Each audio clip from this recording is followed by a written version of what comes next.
Welcome to Strung Out, the podcast that looks at life through the lens of an artist. Your host is the artist, writer, and musician, Martin Lawrence McCormack.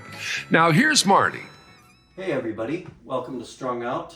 We have a very cool two interviews when we're all said and done with this. And I have with me Lenz. Before I tell you who she is, I want to tell you what she does. She is one of the important people for you independent musicians out there. She has house concerts. And we're going to talk about how she got into it, why she's into music, the labor of love that's involved in running a house concert. House concerts have a great history. If Irish, you had hoolies, hoolie in the kitchen, where you would have people coming over. If African American rent parties, you would have that to eke out a living, to pay the rent.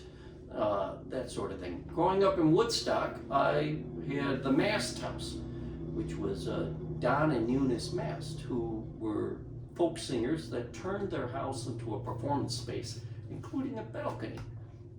Pretty amazing place, and friends of Pete Seeger in the 1960s and 70s kind of thing. So house concerts are really important, and we very rarely get to see somebody that actually puts on a house concert, and you are seeing one today.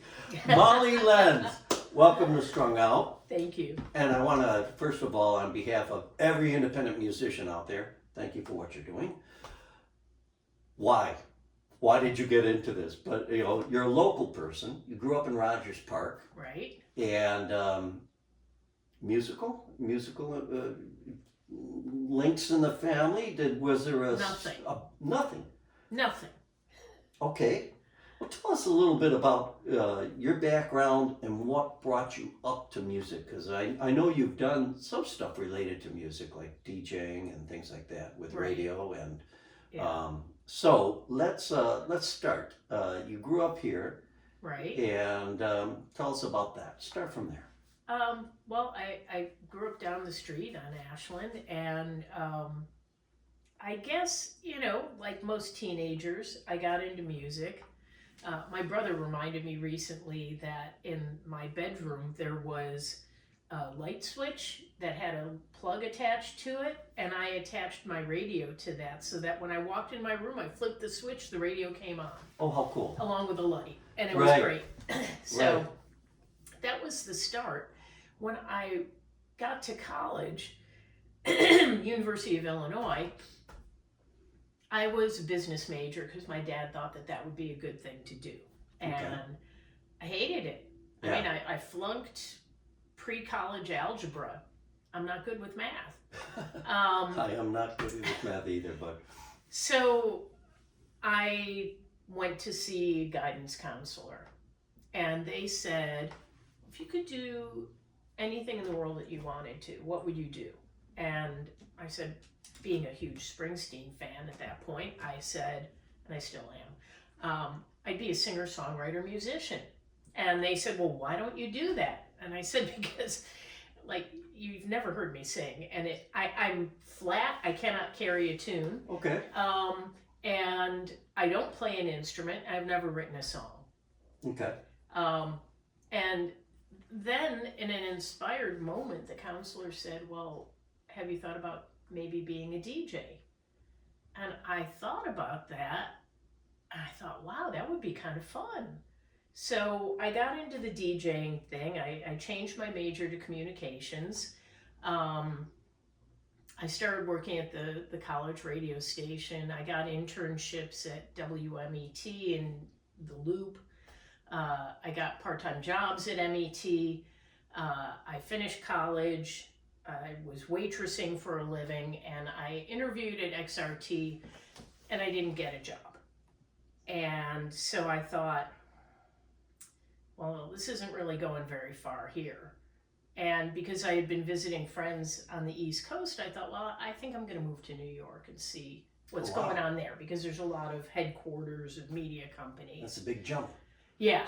And I interviewed at a handful of radio stations, did not get very far. I ended up getting a job at Gray Advertising, which, I mean, they paid dirt. It was nothing. And so I worked there for a while, and then I had a lull where I was working an overnight shift at a law firm doing proofreading. But then I got a job at CBS Special Products, which is a part of their record label. Oh, wow. Where they would re-release things like Tammy Wynette's Greatest Hits, and you find them at truck stops and on cassettes, and a bunch of different things along those lines. And while I was working there, I lived in Brooklyn. I found a job at a radio station. I found a radio station on the dial, first off. I was started on the left side of the dial looking for college stations, but I found this station all the way at the right side of the dial. And it was in New Jersey, and it played all kinds of new music, stuff I had never heard. I mean, the starting point were things like U2 and REM, but then they were playing this band that a friend of mine had mentioned, that the Smiths. Oh, and great. The Cure, and all these bands I didn't know anything about. Right. So I got the job there, and I was a DJ for a while. I met my late husband, who owned a record store. I moved on to also sell advertising for the radio station. Then I left and worked for a television production company. Just all these different things. But I have friends all over the world. Yeah. And after my husband passed away, I started going to more live music again. Right. Interesting. Yeah. And that was great. I mean, if you're depressed, music lifts your soul. Oh, yeah. And it was great, and I met a lot of people that way. Developed what I call music friendships. You know, I would go to a bar or a club by myself, and I would know half a dozen people there. And it was its own community. Right, right. And I started doing movie nights at home, music movie nights, where I would show documentaries. There was one about Big Star. There was 20 Feet from Stardom. Oh, yeah. There was one about Johnny Thunders. I mean, it just... Almost Famous. Did you show that one? Or? I didn't. Okay. Yeah, but that Tender would be Mercies. a good one. There's a lot of... That's actually would be a great show. Maybe Yeah. in the future we'll talk about Right. things like that, because that's great, because that's inspirational too. Yeah. So, okay, cool. So you're doing now movie nights, musical movie nights though. Right. Which is great. And at that point, I had friends and that were in Edinburgh and Galway. And, you know, like a lot of people, we communicated on Facebook. And I saw that they were hosting living room concerts. And they had this guy named Mark Geary,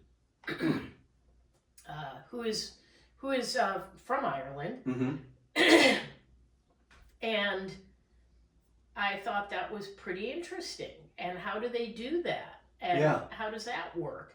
At the same time, I had friends in New Jersey who would go to see concerts in the studio, which is a guy who works for, I mean, and this is the thing, people who do this come from all kinds of crazy backgrounds. Right. The key is you're a music lover. Right. But this guy worked for a waste management company, but he had a nice house with a separate 2-car garage that he had turned into a photography studio. And then he turned it into a venue for bands. And he would have a band come in, he would photograph them, and then they would have a concert later that day. BYOB, potluck. Everybody kind of hangs out, talks to each other. I really like that idea. Yeah. And when Mark Geary came to Mercury Lounge in New York, I went to see him play. And after the show, when he was selling his CDs, I went up to talk to him and I said, oh, you know, you've played living room shows for friends of mine in Edinburgh and Galway. And he looked at me and he said, and when am I playing your house? And I had a feeling something like that might happen. And we started talking and he played later that year. So this, what kind of music does Martin Geary do? Singer, songwriter. Okay. You know, it's not traditional Irish music. Okay. So, yeah, I know. Just happen to know that.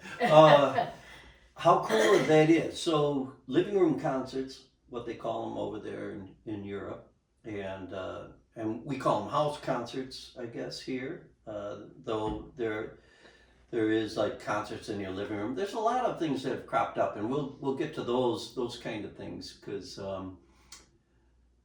Go ahead and tell our audience how you then moved into, once he threw down the gauntlet, he challenged you to put on a concert. Sure. You didn't have a clue, probably, how to start a concert.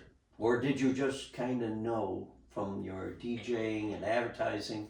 Yeah, I do have a background in marketing too, so that Right. helped. You and I are very similar because I was marketing communications at Loyola. Okay, yeah. And because I didn't have I had my music from Mundelein, but I went into I knew I was going to do something with music. Sure. But I wandered like you in the valley of lost musical souls for 40 years or whatever it was. Yeah. It felt like it to get there.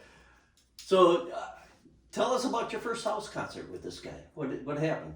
How did it? I mean. Yeah, give us a background. That sounds fun. So I guess I had because he was coming from overseas, I had some lead time. Mm-hmm. And I just started talking to everybody I knew. All my music friends that I would see at clubs, the people I used to DJ with, everybody I knew. I just invited everybody. And I had about 20 people maybe. Mm-hmm. I mean, it starts out small, and this is the thing that a lot of people don't realize. You need to have a base for an audience before you start hosting. Right.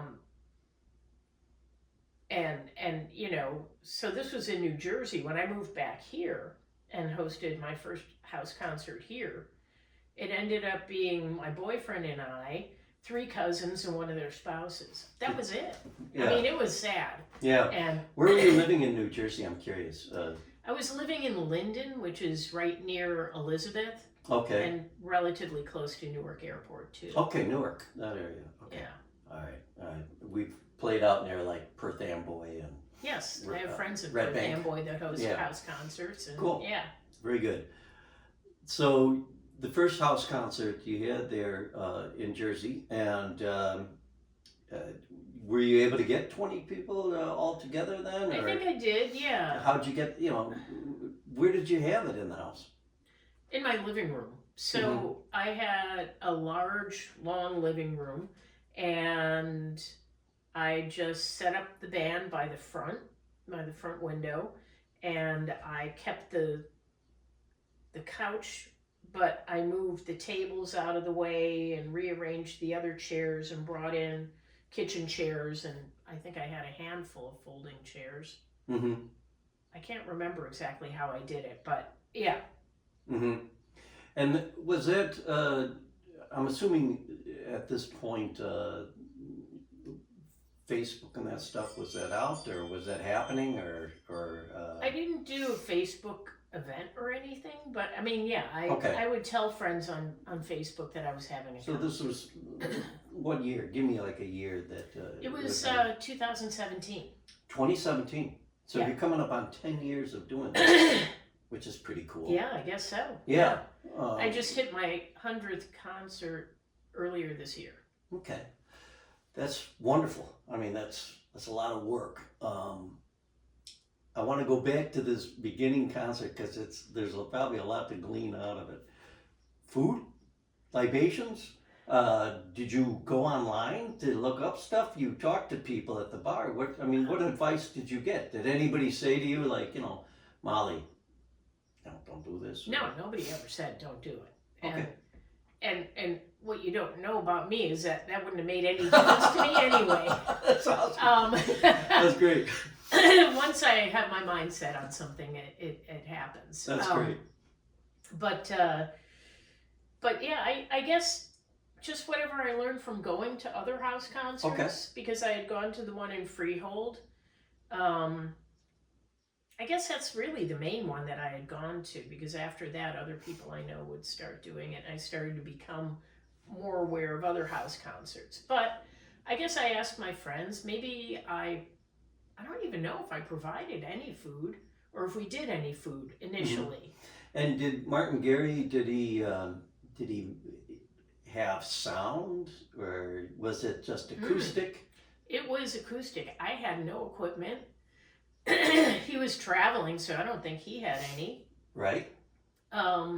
So shows up with his guitar, and did he say to you, Molly, where's my room where I'm going to be staying? Actually, he was staying with somebody else. So that was covered. And he was. The thing I remember about that concert was I made the plans with him. But then when he came to the U.S., there was a woman here who I guess he was staying with, and she was helping him get to gigs and communicate. And all I know is that it was getting very close to the time where the concert was supposed to start, and he wasn't there yet. Oh, boy. And I'm thinking, oh, man, what's going on now? Wow, that's nerve-wracking, yeah. Yeah. So he did show up, obviously. Ta-da! He was not staying over, but I don't even know. At that point, I wasn't even thinking about people staying over.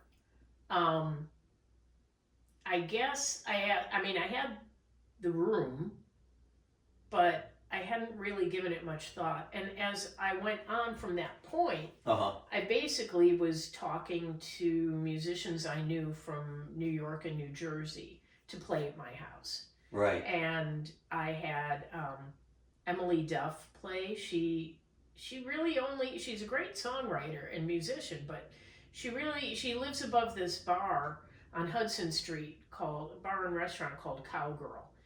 And that's pretty much the only place she plays now. Wow. Once a month. How interesting is that? And yeah. I want to follow that thread about, what kind of musicians show up at these house concerts. But I want to go back to something very quickly, what you mentioned earlier, and I think I might have knocked you out of it. You went down the radio dial, and you found this station in New Jersey. Right. And did that become your gig with DJing, or? Yeah. So I used to listen to the station. I lived in Brooklyn at the time. Okay. But I guess the sound carried over the water better than it. I mean, because it really wasn't a very strong signal. But I listened to it, and on the weekends. So I always like hearing music I'm not familiar with. Yeah. And new music. Yeah. And because the thing I learned when I moved to New York is that the radio stations play the same old thing. There was NEW, which was a classic rock station. Right. There was WCBS, which was 50s and 60s rock. And honestly, I listened to that station more than I listened to NEW, because there were more songs from the 50s and 60s I wasn't familiar with. Sure.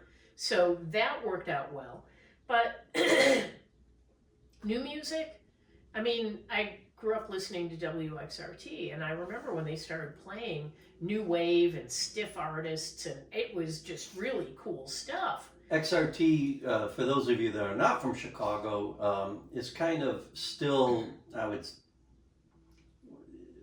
kind of the flagship independent. It's not independent, but it plays a lot of various artists. And Chicago's a funny community for radio. Sure, yeah. And I'll have to, at some point, you're going, maybe in the second interview, I want to talk about radio stations you recommend for artists, that Sure. sort of thing. So XRT, we have college stations, and we have a few independent stations. Sure. But to get a gig on XRT would have been great. So what were the call letters of this Jersey station? WHTG. It was WHTG. FM 106.3, your rock alternative. Did you go by Molly Lenz, or did you have a nom de plume? Well, first I used my maiden name, which is Leifer, and that is not an easy name to say on the radio because you've Cool got name though. it's Molly Lee. Molly Lee. Molly Leifer. So when I got married, I stuck with Molly Lenz. And it's got a Z. Z's cool. And that's a good name. I mean, for especially, you got Molly Lenz here, and we're gonna play, Yeah. I mean, it was a lot of fun. The thing that was really cool about the station is, at most stations, you get a list of what you can play. Right. And then maybe you talk in between. You're given a certain period of time. You're allowed to speak before the next song starts. So, right. You listen to a station like WFMU, which is a Jersey City radio station, freeform. I mean, on-air personalities can talk for 20 minutes. They can play 12 songs, and then instead of going from the last one back, mm-hmm. that would be helpful for you to figure out what you heard. Right. They'll start from the first song they played, and you don't know where you came in the middle of those 12 songs. You don't know what they played. And then they can ramble on. So it was a commercial station. You had to keep it quick and pertinent, relevant to what was going on. And then you played music. But it was great because you got to pick. Nice. So they had an old card catalog system. So the hits, there were 5 hits. They were in category A. There was a card for each. In category B, there were songs that were coming up that were going to be, getting more and more popular, or they were sliding back down from being hits. Right. And category C is a bunch of recent songs and some older songs, and then D was the biggest category. It was like the songs that made up the reputation of the station. So now you're going back 5-10 years for something from either The Cure's first album or whatever. Right. But it's what gave you the familiar things to the listeners, and it was a lot of fun because I got to play what I wanted to play. Right. Did you did that enable you to explore then music that you never heard of, and the fact that was it your husband had a record store? I mean, that's pretty cool. Now you're getting it from both ends, sort of, right? Sure, yeah. I mean, one of the interesting things with radio, especially commercial radio, is that we're in an era where big business basically has taken over music as we know it. How interesting that you're doing house concerts, and you're kind of like that indie kind of human being. So were you coming across independent musicians at that time, like a Martin Gary, or I'm trying to think of some names like the Watterson Carthy or some of those acts, or from over in the UK, were you throwing in stuff like you're like, hey, nobody's ever going to hear this, because this guy's or this woman's, Joe Blow. You kind of had to stick with the format, but for the radio station, I mean, I would they had a huge record library. Right. So if it was in the studio, if it was an off track, maybe I'd play that. Uh-huh. I really didn't bring in my own stuff until over the years, different Right. management, and they started pulling all those records out. I Yeah. would bring in my own. I was on from 6 to 10 a.m. on Saturdays. How- It was a great time It's because a great slot. I mean, you know, the people in the office at the radio station aren't there. Everybody's sleeping late. It really gave me some extra latitude. Yeah, you could basically play with the format Yeah, to yeah. some degree. What was the name of the record store? Izzy's. Izzy's. Yep. And that was in Jersey as well? Yeah, it was Cool. it was in Linden. Yeah. Linden, okay. How this is great because you're kind of, from what you're describing, you're a music lover that now has found, you married a person that has a record store. You're now serving the muse by doing this radio station that is commercial, so you're kind of tied into the business, but they also have a fairly offbeat format considering a commercial station. Mm-hmm. You know, unfortunately, it's gotten a lot more regimented, so I'm kind of sensing a bit of a rebel in you, to some degree. Maybe not like, you know, shaking the fist at the man, but you're being drawn to kind of musicians and sounds, and correct me if I'm wrong, that are sort of off the beaten path. A little bit, yeah, definite. Well, I guess just working at that radio station. Yeah. I mean, when I first heard the radio station, it took a lot of fortitude to listen to it. Yeah. Honestly, because I mean, aside from the occasional U2 song or whatever, I was not familiar with the music that they were playing. And it took a while to get there. Mm-hmm. At Izzy's, did you guys have, was it all sorts of genres? Obviously it must have been. Was it LPs, vinyl, that sort of place? Yeah. And yeah. did you find yourself just kind of digging? No, I honestly left most of the record business to my husband because he was a guy who knew about it. He knew, okay. So another person that appreciated music, Right. you know. But interesting that you guys, while he was alive, you guys didn't do a house concert. No. So that comes after the fact. Well, so he had the record store, which was open 7 days a week. Yeah. He had, he would do record shows. Oh, tell us about that. So we would go to a Holiday Inn that had a ballroom. Uh-huh. It wasn't very large, but had a ballroom, and we would rent out the ballroom for 1 day, and we would get vendors to come in and buy table space in 6 or 8 foot increments, and then they would sell whatever it was they were selling. They would sell LPs, they would focus on 78s or whatever their focus was, 45s. And we built a mailing list of people, and we would send out postcards to them telling them when the next shows were, and the postcard got them a discount for the admission at the door, and then they could come in and shop. And okay. Yeah.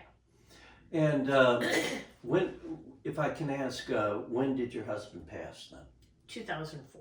2004. Sorry Yeah. to hear about that. So that was the time then where you kind of reconnect with community through music and a music community. It took a little while. I had to cocoon first for a few years, and then slowly kind of came out of my shell again. And interesting that, you know, with the music. And when you were in Jersey, was the Martin Gary concert the only house concert for Molly's concerts in New Jersey, or did you even call it that at this point? Was it Molly's house concert, or were you just like, everybody come on over and, you know? Yeah, I guess I did call it Molly's house concerts, for lack of anything more imaginative.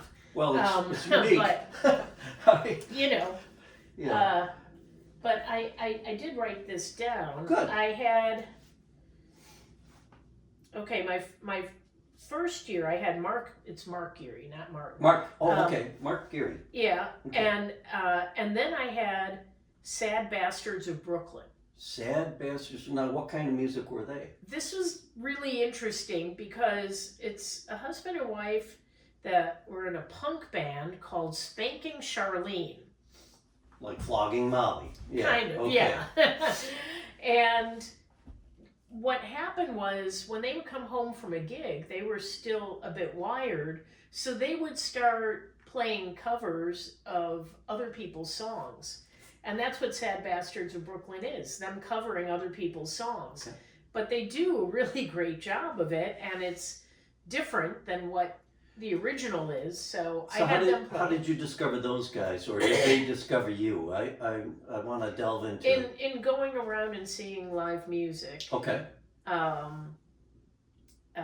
So one of the people that I guess I connected with early on is Eric Amble. He was in the Del Lords. He owns his own recording studio and works with a lot of different musicians. Okay. And he had worked with Spanking Charlene and Sad Bastards. So I guess it was probably through him that I heard about them. Okay. And I went to see them play. I mean, I will tell you, the very first time I went out to a concert after my husband passed away was I didn't know, I wasn't sure I wanted to do it. Right. Because I'm going someplace by myself. I don't know anybody there. It's very I'm going to go yeah. see some music. And but I went, and it was the happiness of seeing live music that kept bringing me back. And so I would start to head out to see shows in Manhattan, and I realized it was not a dangerous thing emotionally or physically, and so it was fine. But yeah, so the first year was Mark Geary and Sad Bastards of Brooklyn. The second year I had 6 bands, mostly local. Okay. And then it kept growing. The third year I had 11 bands. The fourth year, that was 2020. And we remember what happened in 2020. Right, we hit the good old pandemic. Yeah. So what happened for you there? I had one concert, and before I could host my second concert, we hit lockdown. Yeah. And so it was March. There wasn't anything to do. Mm-hmm. But that summer, there's a guy who hosts. There's a concert series in a town called Metuchen. It's south of Linden. It's kind of where Route 1 and 9 split from each other. And it was at a park. And he would book the bands on Wednesdays. This town has a lot of live music. Sounds great. Yeah, I mean, they have a 50s night, they've got a cover band night, they've got a country night. But there were 2 nights where they would do, one night where they would let this guy pick whoever. And that was Wednesdays, and that was the shows I would go to. And during the pandemic, he moved from a park to the high school football field. He used the chalk spray paint to spray out 6-foot boxes where people could sit in pods. Oh, that's great. And little walkways in between. And people came out, It's interesting that the pandemic did that for people singing sea shanties and things like that. But it was almost like the pandemic kind of created one big house concert kind of vibe, sure. Right? Yeah. And so this guy did that. Well, initially during the pandemic, it was all a house concert. It was live streamed from musicians' houses. Absolutely. Yeah. And so that that must have been inspirational to you, even though the pandemic was difficult too, though. I mean. So I lived in a house, and it had a long driveway back to a garage, and then if you went to the right, that's where my backyard was. So I started hosting. I had like maybe 6 or 8 weekly concerts. The band would be back by the garage, so you could have rows of chairs down all the way down the driveway, and more people sitting off to the side in the backyard. And the band was kind of angled, so people in both spots could see them. And so I had a handful of house concerts. Although I will say, so the one thing that most of the concerts in my house don't have, that kind of started when I did the pandemic outdoor series, is percussion. Right. And so this one band, they're loud rock and roll, and I love it. Yeah. Except that once they started playing, somebody called the cops. Because the drums were loud, Sure. and the sound carries. It's Now, difficult. mind you, all of my concerts are in the evening. They're not late night things. Mhm. They're usually over by 9:30, but these would start at 6 or 7 and be done. Right. Pretty Right. quickly. Somebody called the cops. The cops showed up. They said it's a zero tolerance policy about noise during the pandemic. Wow. He wrote me a summons. It was like $100 fee. I didn't know how much it was at the time, but Wow, that sounds just harsh. yeah. And steep, I mean, yeah. everybody that was there offered to chip in and pay the summons, but I didn't know how much it was, so I didn't do anything about it. And I had a friend who was a lawyer. He said, just your best bet is to just, say, okay, I wasn't aware, but yeah, I guess I'm guilty, and maybe they'll lower the fine. And I mean, everything got continued. I was living back here by the time it was settled, and I ended up paying $50. So you know what? Small price to pay. Small price to pay, but the aggravation. But this is a good place to kind of take a little break on, because I want to get this. You're transitioning over to Chicago, and I also the thing that goes through my mind is there's always adversity when you're doing this sort of stuff with house concerts. And There can be. There can. It's not like it's a minefield or anything. No, but it's not like you're at war or something. However, that kind of thing you learn because there's no rule book out there. Right. Yeah, you learn as you go along. I mean, you're now the rule book. Right. And that's why we have you on this show, because I think it's important for not only independent musicians, but it's so crucial to have people that love music. Mm-hmm.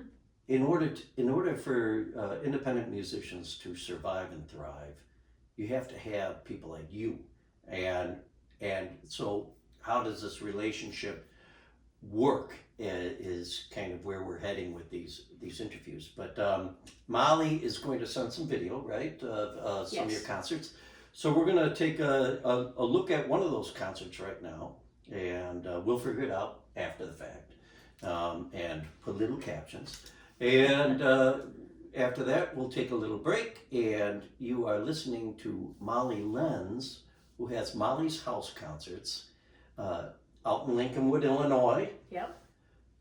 She's booked solid, guys, so don't show up at her door with your instrument, okay? But we'll talk about that too, because this is the second interview. I really want to kind of get into the nuts and bolts from your experience. Sure. To see if we can launch 100 more house concerts. Which is great. Right. Some people don't want competition. I want competition. Right. I want, it's not competition. But it's, I know what you mean. It's like me playing music and interviewing people that are musicians, Sure. and I want to, a rising tide lifts all boats, so to speak. Yes. Especially in the independent music business, and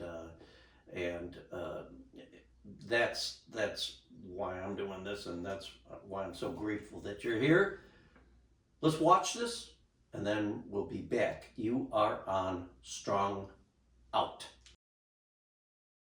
With the Waker Brothers, welcome to Molly's.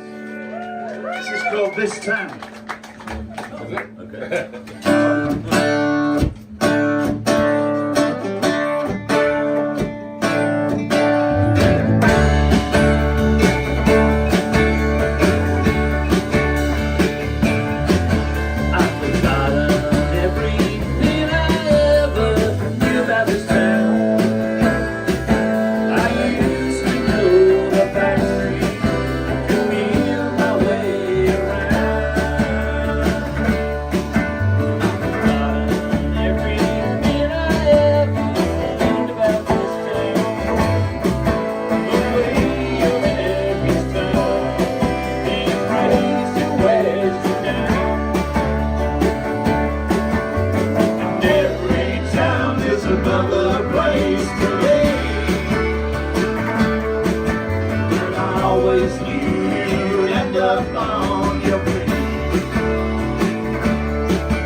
A new awareness of sound. What do you think?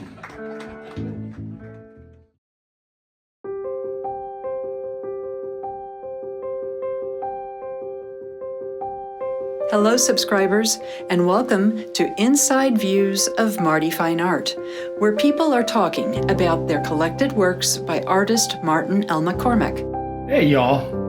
Just introducing our newest piece to our collection. My wife and I, we've been collecting art now for, I don't know, a little bit over 10 years. Discovered Martin McCormack, love the work he's done. This is our second piece from Martin. What we really like about this are the colors. It really matches this room with walls and everything. Just got it back from the framers. Beautiful piece. This is an original watercolor. And the reason why we really try to focus on originals now is with all the AI stuff that's around here, if you got something that you can document, that is an original piece of art, it should hold its value or hopefully even increase its value over the few years. So we're looking at this as an investment piece as well. So anyway, it's a beautiful piece. I'll bring the camera in a little bit to give you a closer zoomed in look. But yeah, we think it's awesome. Additional originals and prints and merchandise of all of Marty's art can be purchased at martinmccormack.com. Thanks for watching.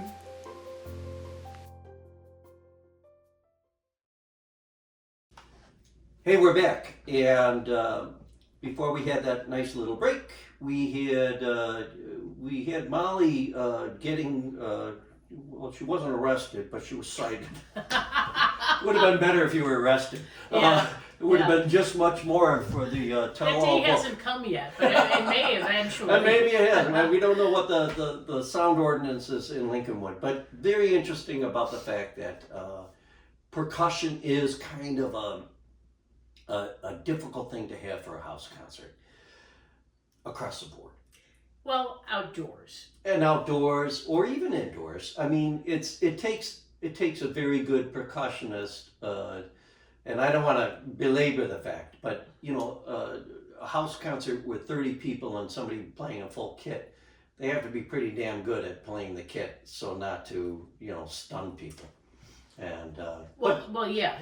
I mean, so the room that I host my concerts in now. yeah. So when I moved out here, hmm And why did you move back? I mean, were you like, was it Chicago calling you saying come yes. I mean, Okay. I love Chicago. a great town. Love Yeah. Chicago. I mean, throughout my entire time in New Jersey, I was always a member of the Chicago History Museum. back? Oh, nice. Um, Cool. And I was always coming back to visit Yeah. friends and family. My mom lives here, and Nice. she needs a little extra help. Sure. And before the pandemic, I kept trying to get my job to allow me to work remotely, and they wouldn't. Right. They would let me come out 1 week at a time, 8 months out of the year, on my own dime. Right. Oh, And I crazy. thought, this is just not That's working. gee, between that and the summons, they were being told Yeah. to So kind of head back. so then the pandemic happens, Mhm. and everybody's working from home, Right. or they're not working, Or they're which not is working. awful. But so I'm working from home, and obviously in the evenings there's nothing to do.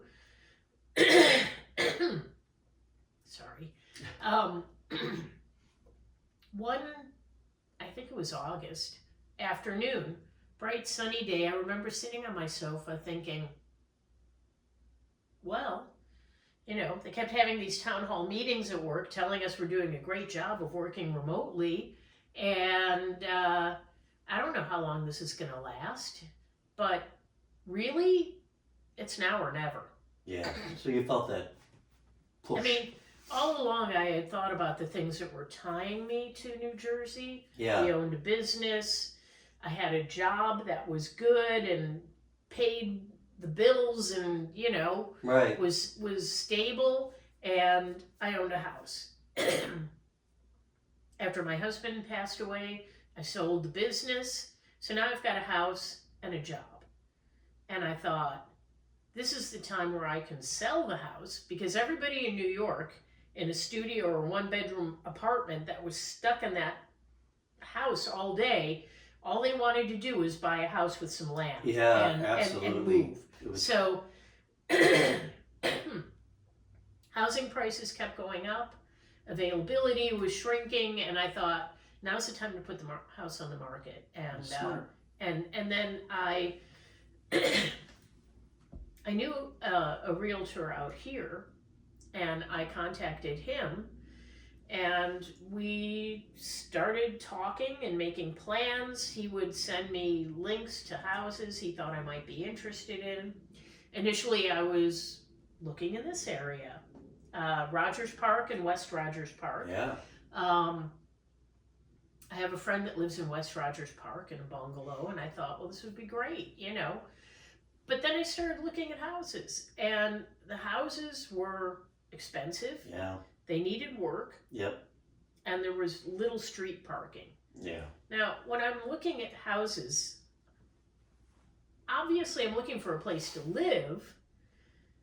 And as I'm getting older, I'm thinking, well, maybe everything on one floor, like a ranch, would be better instead of stairs, because my knees are shot.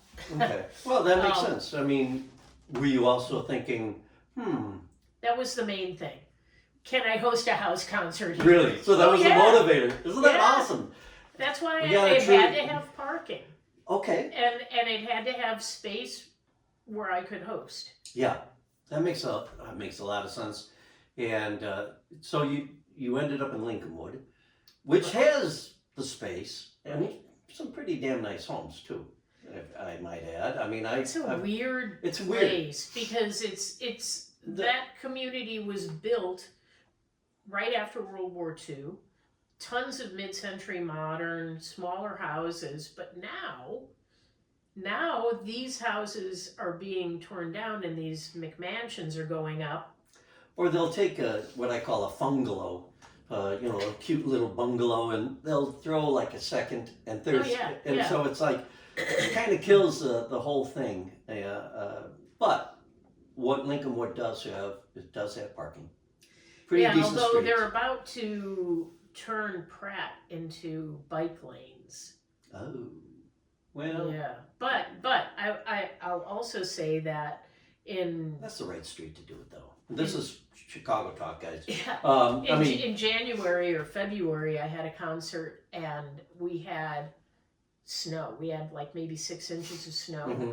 And Pratt is an emergency vehicle route, so they don't allow parking when there's more than 2 inches of snow.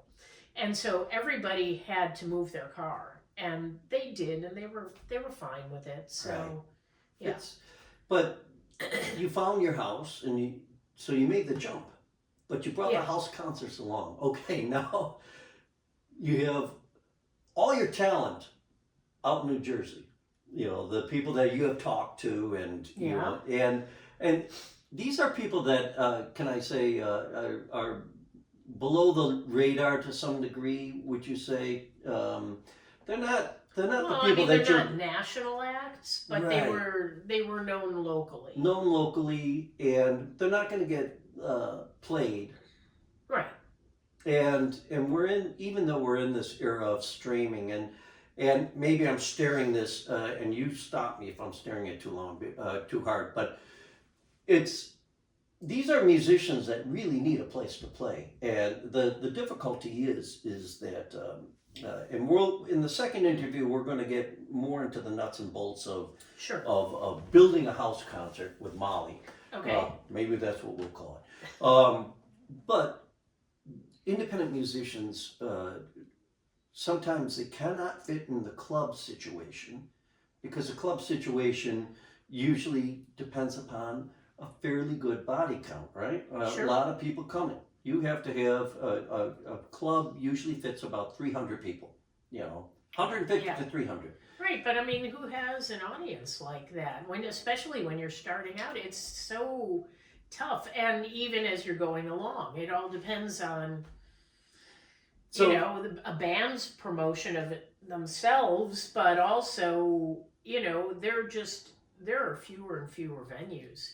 Well, in the pandemic, threw a hand grenade basically into a very anemic live music scene anyway. Yeah. So along comes somebody like you into Chicago that is brave enough to announce that you have a house concert. Yeah. Did they find their way to you, or did you happen to know some musicians here in Chicago? Like John Langford's a great guy, and well, it's sort of a combination. Okay, tell us how that happened, because I'm just very curious about that. Right when the pandemic hit, one of the bands I was slated to have play in April is called My Darling Clementine, and they come from Manchester. And a friend of mine in New Jersey had said, I know the guy who does promotion for them, you love them. And I'm like, well, I don't know them, but okay, sure, why not? So I booked them. And then they put out like a graphic listing all of their U.S. dates. And they listed Black Dog house concerts in Chicago. And I'm like, I didn't even know there were any house concerts in Chicago. Right. Although I remember hearing years ago, the Smithereens, of course, being a New Jersey band. Love the Smithereens. Pat DiNizio lived here for a while, and he would do house concerts. So I knew that there must have been some. Where, I don't know. But I did all kinds of research. I found Black Dog house concerts, and the guy who ran them said, you know, it was during the pandemic, and he said, my wife and I are getting tired of doing this. It's a lot of work. Yeah. And we're thinking of quitting. And I said, well, I just moved back, and I did house concerts in New Jersey, and I'm really looking forward to hosting some here. So Van is the name of the guy who did Black Dog, and he's a huge music fan, first off. He's like my number one fan. And he gave me on permanent loan his sound system. Wonderful. Yeah. I mean, it's a Sennheiser board, and I've got Shure microphones, I've got a couple of Yamaha amps and stands. It's great. Did he? Did you know how to run those things at this point? Because in Jersey, still don't. I rely on the musicians. Okay, so the to musician set puts it things together up for themselves. Well, I like that. I mean, you know, it's all kind of cool. I got the cables. Everything is there. Just don't ask me how it works. Right. So Van gives you this, and he gives you kind of the keys to the kingdom. Then, right? He kind of says, well, did he give you a list? He and his wife, or no? What happened at that point after my first house concert, where I had 6 people, I realized, geez, I can't import my New Jersey friends, so I got to find a whole new group of people. And I asked him if he would send. I sent him an email listing the upcoming show, and I said, would you be so kind as to forward this to your people and let them know you're not doing concerts anymore, but you know, you're attending my concerts, and maybe they would like to also. Sure. And he did. And that kind of got me a handful of people who are sort of my core audience. Which is really important. You know, the first 6 that you had were family and friends when you came back. And so him giving you, you know, true believers in the house concert. Yeah. You have to, I mean, it's a certain kind of person that likes house concerts, right? It's true. I mean, so it's someone who has an open mind when it comes to music. Maybe they like a particular genre, and maybe that's why they're coming. Typically when so the marketing background. During the pandemic, I kind of used that downtime to move my mailing list from, in terms of email, over to MailChimp, because Gmail was blocking my emails. So I went over to MailChimp. I have a friend who is she has her own graphic design company. She helped me set up a website. And so now I've got a website, and I know how to do the format an email, and some of these things are things I did in my day job. So it helped, but it's not necessary, but it certainly is helpful. Absolutely. And so I would send out emails, and I would, you know, like the web page. I mean, it includes most of the information about the band that the band sends me. Plus, obviously, I don't book bands without listening to them, so I'll listen to them and decide what I like about them, and I'll mention that. Mm-hmm. And then I'll include couple of links to songs. Yeah. So because that's really what people need to hear to make a decision. How did you grow your base then? From the initial list that Van gave you, was it just word of mouth? Yeah. Yeah. It really was. And as a marketing person, you know the best form of marketing is word of mouth. Right. They And- haven't come up with anything better yet, folks. So I am, as you can tell, I'm a talker. And I love it. And I'm a social person. Yeah. So one of the things I knew before I moved here was where I was going to be going to see live music. Mm-hmm. And when I went out to see live music, most of the time I was going by myself. Yeah. So I would start talking to the people who were around me. And marketing background, I have business cards with the website and Awesome. information, list some of the people who played in the past. Mm-hmm. And I would give them out to people every now. I mean, it's kind of weird because it doesn't work as well as I would want it to, but it works a bit over time. And then the other thing too that I do is I obviously encourage the bands that are playing to make sure that their People come out. followers are Right. aware of the show, and maybe they'll come out. Right. And there are things that attract people to house concerts that go beyond the band too. Right. In my case, the shows are tending to appeal to a slightly older audience. I mentioned that my knees are shot. Well, a lot of people's knees are shot. Sure. And people don't want to stand for 3 hours when they go to see a concert. Well, isn't that part of the joy of being able to do this? You have a certain amount of control with a house concert that you're not going to get from a performing arts center if you're doing that kind of work, Sure. or if you're playing at Martyrs or Fitzgerald's, or you're up at Space in Evanston or wherever you are on the planet, and you're an independent musician. You know what we're talking about. So you could finish. You can start whatever time. You can start whatever day. What days do you like to have your concerts? Usually Thursdays through Sunday, but Okay, so a little Thursday flexibility. would be the Okay. last choice. Friday, Mhm. Saturday, Sunday usually works best because, there are still people that are working full time, and getting to my house by 6 for a potluck, 7 for the concert, it's a little tight on a Friday. And let's jump back just a little bit for that very first Molly's House concert in Chicago, the homecoming concert. Who Right. was the artist that you had? Do you remember? Yes, it was Sam Robbins. It was the first time he played at my house, and he is excellent. He is a newer artist, and he's won Kerrville Folk Festival, songwriting competitions. He tours a lot, Uh-huh. and he's excellent, and he's a really nice guy. And I felt awful that I could not provide an audience. What was his reaction?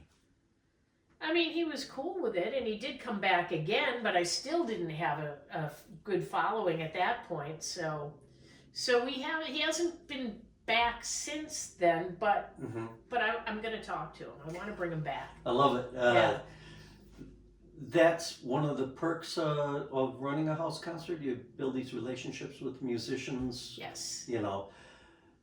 And before the break, I said, don't come knocking on your door, because you're doing, I think this year you said like 18. Yeah. That is a pretty Right. amazing schedule for somebody that's having a concert, out of their home. Right. Are you finding that people come knocking on your door talent-wise, and are you finding people come knocking on your door listener-wise? Because the latter, people wanting to listeners, Sure. is the most important element. I'd hate to say it, but Yeah. I mean that's true, right? Well, I tell my friends I wish I had as many people contacting me to sign up to attend a house concert as I do bands wanting to play. I mean, Right. like today, if I just said yes to every musician I was contacted by, I would be hosting 3 to 4 shows a week. Yeah. I mean, I feel really bad. It's hard for me to say thanks for reaching out. I've never heard of this band, whatever, and I don't have time to listen to them As a marketing, because I have a full house. I Right. got a full list of bands that are playing through the end of the year, and yet I still will say yes sometimes. yeah, It's tough. it's tough. But as a marketing person, there's a definite need there then. But Yeah. what's interesting is that here you have this product, if you will, all these decent independent musicians that are, for the most part, kind of blocked out of the big business. So you're not going to get Bruce Springsteen, but knowing Bruce Springsteen, he probably will Don't call stop you. me from trying. Yeah, I know. You can try. I was just going to say, knowing somebody like Springsteen, he'll call you. And by the way, my friends in Galway and Edinburgh, Yeah. they did have a saxophone player play at his house, Jake Clemens. Oh, wow. Granted, that was a few years ago. Yeah. But still. Cool. And the listening part of it, we're gonna the next interview we're gonna get into the nuts and bolts. But I want to touch on this because there's obviously a need, Oh, and yeah. you Yeah. are kudos to you first of all for doing this, but the fact that this has not translated yet into a thing where people feel comfortable coming out to listen to music. And as you say, you have an older audience. So you have people that basically grew up with a lot of live music, so Sure. to speak. Yeah. Very I mean, different. they're so. I mean, the people that come in, it does vary in age. Mhm. I have tried to get one of my best friend's sons who's Mhm. into music to come and see the Waco Brothers play. Right, the Waco Brothers. Yeah. Okay, I mean we're talking Good stuff. punky country, right? They say. Right. I think Rolling Stone said when it's like the Johnny Cash meets the Clash, right? And it is. Right. It's a wonderful, dynamic live band, and he's like, well, there's a lot of old people there.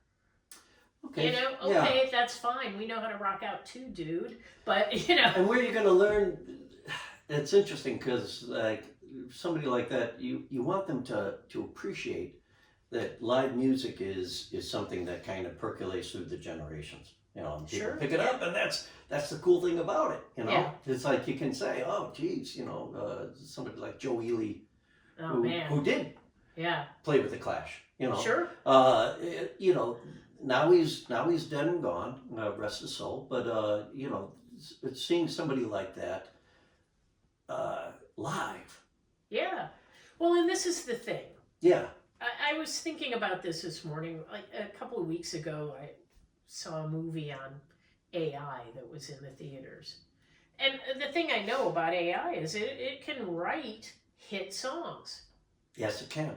Well, it can't send a live person out to play them, and this is why live music is important. And also, I remember when I was a teenager and a huge Springsteen fan, a Dave Marsh book about Springsteen came out, and it had a big focus on his live performances, and it talked about the energy that shifts between the performer and the audience, and the audience and the performer, and it's circular and Yes. and wow, and Very, at very that true. point, Very I really true. hadn't been to many concerts. And then I went to see. I remember I was in college. I found, those little things with the phone numbers you tear off. Yeah. Somebody was selling some tickets to see Bruce Springsteen at the Uptown Theater. And I thought, okay, well, let's see if I can do this. And I got tickets for myself and two of my friends at the exorbitant, how am I going to afford this price of $90 each? And we were sitting in the middle of the theater. I mean, I don't even remember my friends being there. Yeah. I was so focused on the music on the stage. I mean, I remember at one point, I just was like so ecstatic. I was standing on the armrests of my chair, like swinging my jacket over my head. I just was, Wow. I mean, Cathartic. yeah. Yeah.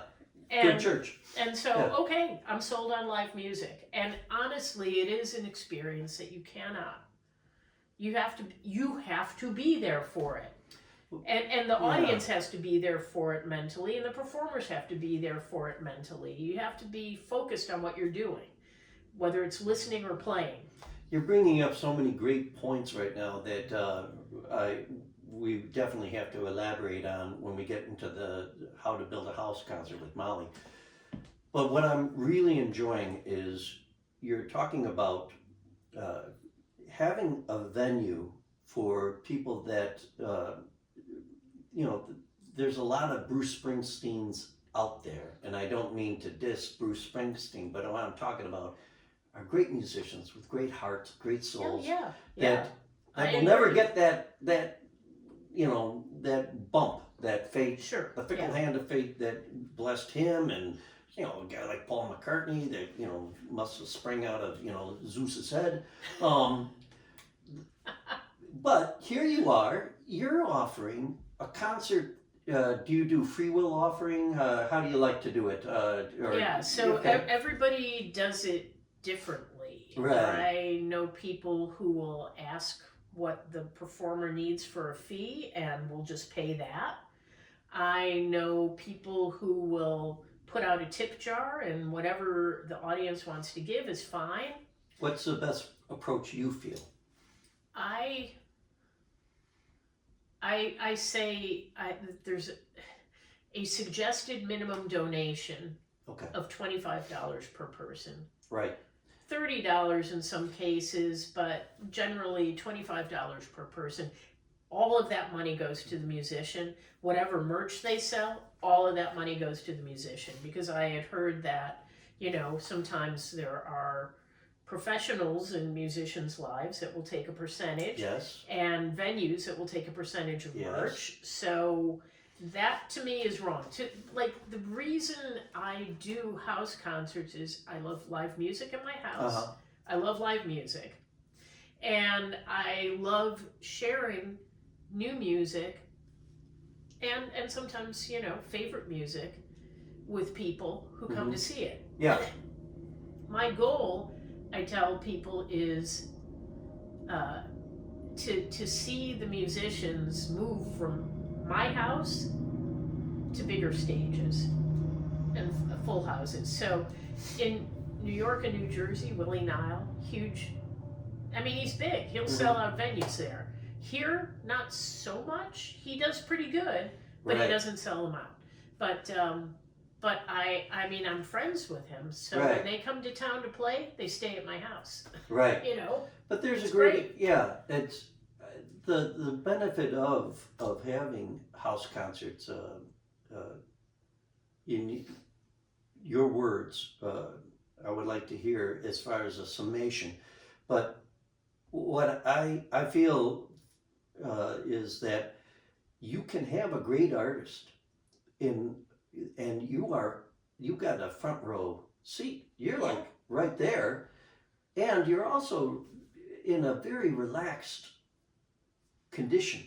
In somebody's home, there's none of the distractions that you can get sort of with a club, and that also is good for the artist, because now you're going to get that energy loop that is a very much more intimate, much more open, I think, than you can get from seeing somebody strumming up on stage. Right. Well, I mean, I like all kinds of music, so it kind of I'm not going to say all kinds. It drives me nuts when people say I like all kinds of music, because they don't like all kinds. They like right. You have your. So I've got my, but it's a listening room environment. Some people host house parties, they call them. Right. And then, so usually there's a musician and there's a group of people that are focused on the musician. And then in the back, there's a bunch of people drinking wine and yakking. Yeah. And they're not paying attention. Right. That kind of drives me nuts. Drives me nuts too. The way I differentiate my concerts from going to a club is that it is a listening room. So when you come in and you sit down, turn off those phones and focus on the band, and I let the musician decide whether they want to do one long set or two short ones with a break in between. Maybe they can sell merch, people Right. can use a bathroom, get a dessert, whatever. But I also like to build the community Yeah. amongst the audience, because that also brings people back. Yeah. And there's also a convenience factor. I think a lot of these people would not go out to see live music were it not for the environment that I provide. Right. I think just to wrap this part of the interview up, that house concerts, I'm going to put it in a question. Where would you like to see house concerts go in relationship to the house concert that you run? Do you feel, it's just a labor of love? Do you feel that this is where live music should live? Honestly, I kind of feel like this is where live music is going full circle. As you pointed out at the beginning, people would have concerts in their kitchens, they would have concerts in their yards, they would have rent parties. And as a matter of fact, there was that's why one of the places I first started going to in New Jersey was it was called a rent party, and it was held at a VFW or Foreign Legion hall, but all the money went to fund a food program for kids. So, but yeah, it feels like it's coming back full circle, because there's a lot of, first off, I'm not paying $300 to see, to sit in the nosebleeds to see a performer on the stage. And I can't really even think of a performer that I would do that for. Right. And I love Bruce Springsteen. I don't think I would do it for him. I've seen him plenty of times, and if that's the only way I could get in to see him, I wouldn't do it. In this case, I managed to get a ticket in the top section. It was a nosebleed ticket, but it was right behind the stage, and it was great. I don't think Bruce Springsteen would do it for Bruce. And Right. Mr. Springsteen, if by any chance you're watching this, please concur or disagree. But I think, yeah, it's gotten out of hand. It has, and then there's also a lot of venues that are having, so like, and I know that your audience is going to understand this. Just everything about live music has altered a bit since the pandemic. Absolutely. It's harder to get people out of their homes to stop binge watching TV shows to come and see live music. They would just rather stay at home. Yes. And so you have to get them out there. Yeah.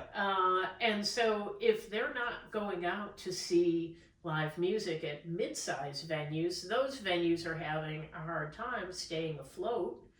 And they're closing. Smaller venues, they've always had it rough, and they're closing. There are fewer and fewer places to play, which is why I get so many requests. Absolutely. And I understand it. I just feel like it is coming full circle, and that more house concerts is always a good thing. It's kind of splintered, in that you're gonna, how many house concerts are you gonna go to? Right. Well, and that's something we'll address in the nuts and bolts, how to build a house concert with the next interview. I want to thank you for being a pillar in the community of independent music. Even the concerts that you're doing and the artists that you're bringing in. And the people that you're turning on to live music is an amazing thing.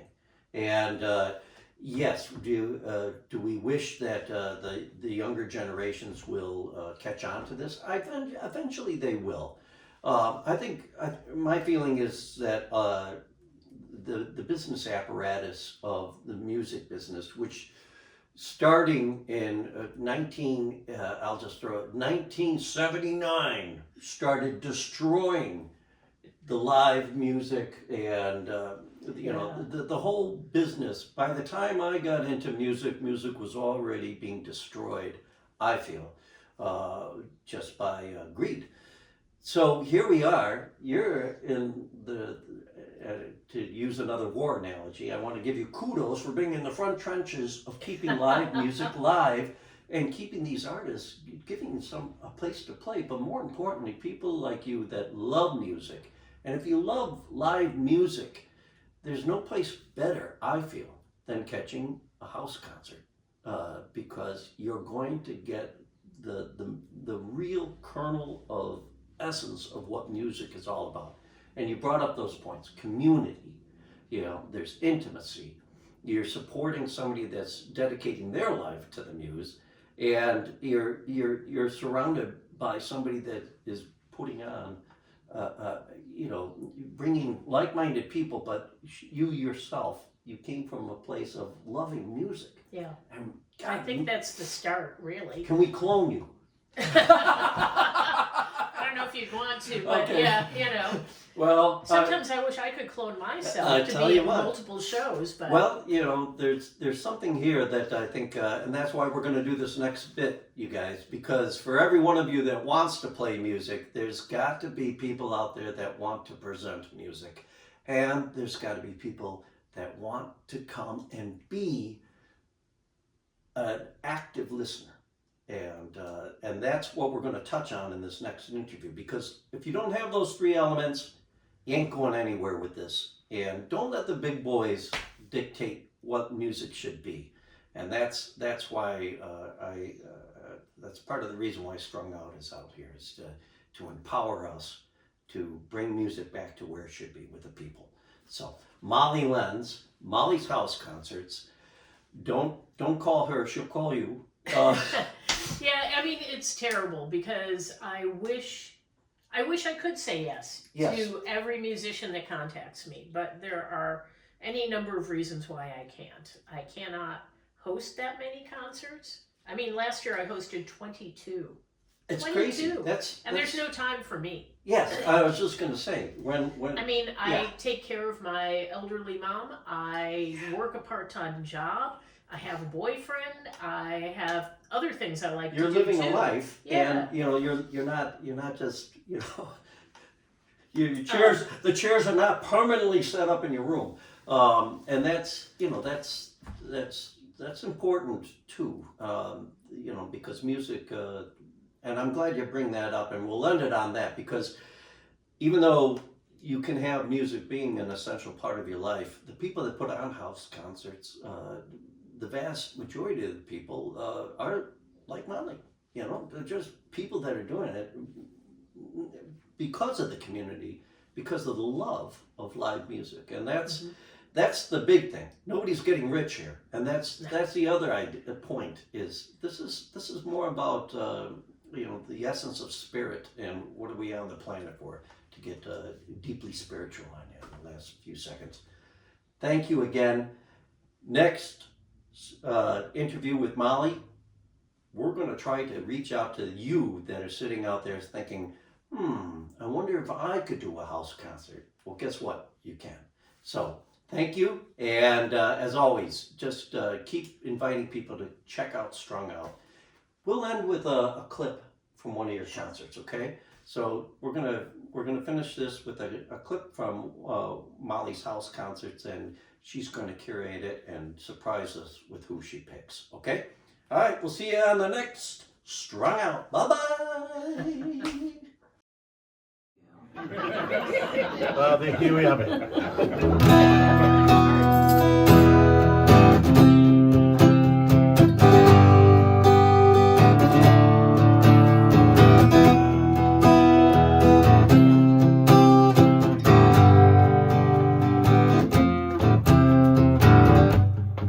So I just did That was a okay. weird chord. That was jazzy. Do it again, and then it is jazz. So was it? No, was it? Yeah. He came to flat 5 practice, and I think we messed up his mind. Haunted, don't talk so haunted. There's things you wanted and things you fear. Here is one for all the done for. What have you come for? Why are you here? Gaze into The ruins of your life, draw what parallels you like. Just don't look down. Marvel at the wonder of it all, till you makes no sense at all. We can't talk you down. Existence, peace, persistence. I'm the extra guest at your party. Haunted, don't talk so haunted, 'cause there's things you wanted from me. It's looking like your world's about to end. Drop some money on some friends while the night goes spinning round. Across your way they built another wall, swung your bat and hit a ball that has not yet reached the ground. Oh, reach the ground. Na na na na na. It's a sexy part. Na na na na na. Audience participation. Na na na na na na.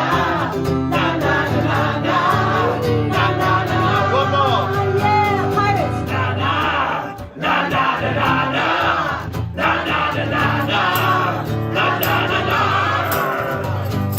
Na na na na na na.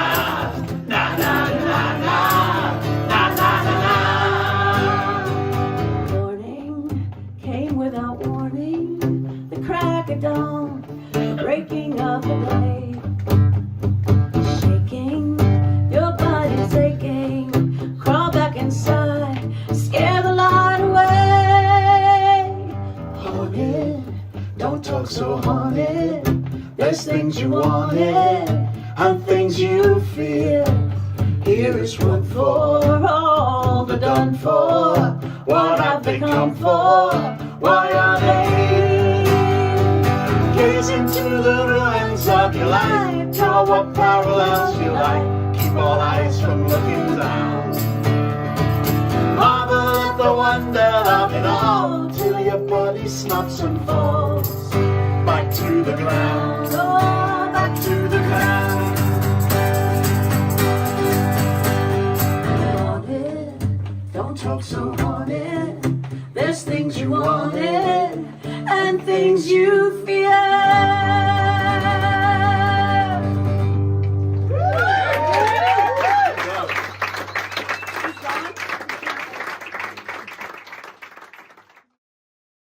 Thank you for listening. For more information about this show or a transcript, visit martinmccormack.com. While there, sign up for our newsletter. See you next time on Strung Out.